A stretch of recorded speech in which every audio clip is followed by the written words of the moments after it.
လာပါဆရာမအခုကတော့မတိနာတို့တည်းရဲ့အမျိုးသမီးကျမ်းမာရေးနဲ့ပတ်သက်ပြီးတော့သိကျင်တာလေးတွေဆရာမကိုမေးချင်တာပေါ့နော်ဆရာမပထမဆုံးအနေနဲ့ကဒီမတိနာတို့ဘာအပါဝင်ပေါ့နော်တခြား main ကလေးတော်များများလဲအိမ်မှာနေလို့ရှိရင်အတွင်းကန်ချွတ်ပြီးတော့နေကြတာများတယ်ပေါ့နော်ဆိုတော့ညာဘက်အတွင်းကန်ချွတ်ပြီးတော့နေတာအိမ်မှာနေရင်းနဲ့အတွင်းကန်မဝတ်ဘဲနဲ့နေတာကဒါမှန်ကန်လားပေါ့နော်ပြီးတော့ဘယ်လိုလေးတွေသိထားတင်လဲအဲ့ဒါလေးလည်းပြောပြပေးပါအောင်ဆရာမ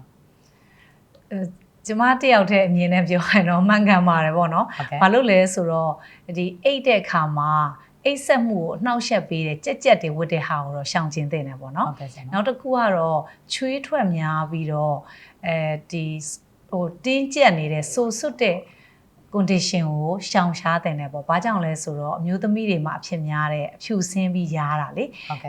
candidiasis လို့ခေါ်တယ် vaginal candidiasis လို့ခေါ်တယ်မိမကိုမှာဖြူဆင်းတယ်ပြီးရင်ရားတာပေါ့နော်အဲ့ဒီမှုပိုးဆွဲခြင်းကိုကာကွယ်ဖို့အတွက်ကိုချောင်းချောင်းချိချိတက်တောင့်တက်တာရှိတဲ့အဝတ်စားမျိုးကိုဝတ်ဆင်ပြီးအိတ်တင်တယ်ပေါ့နော်ဟုတ်ကဲ့ပါ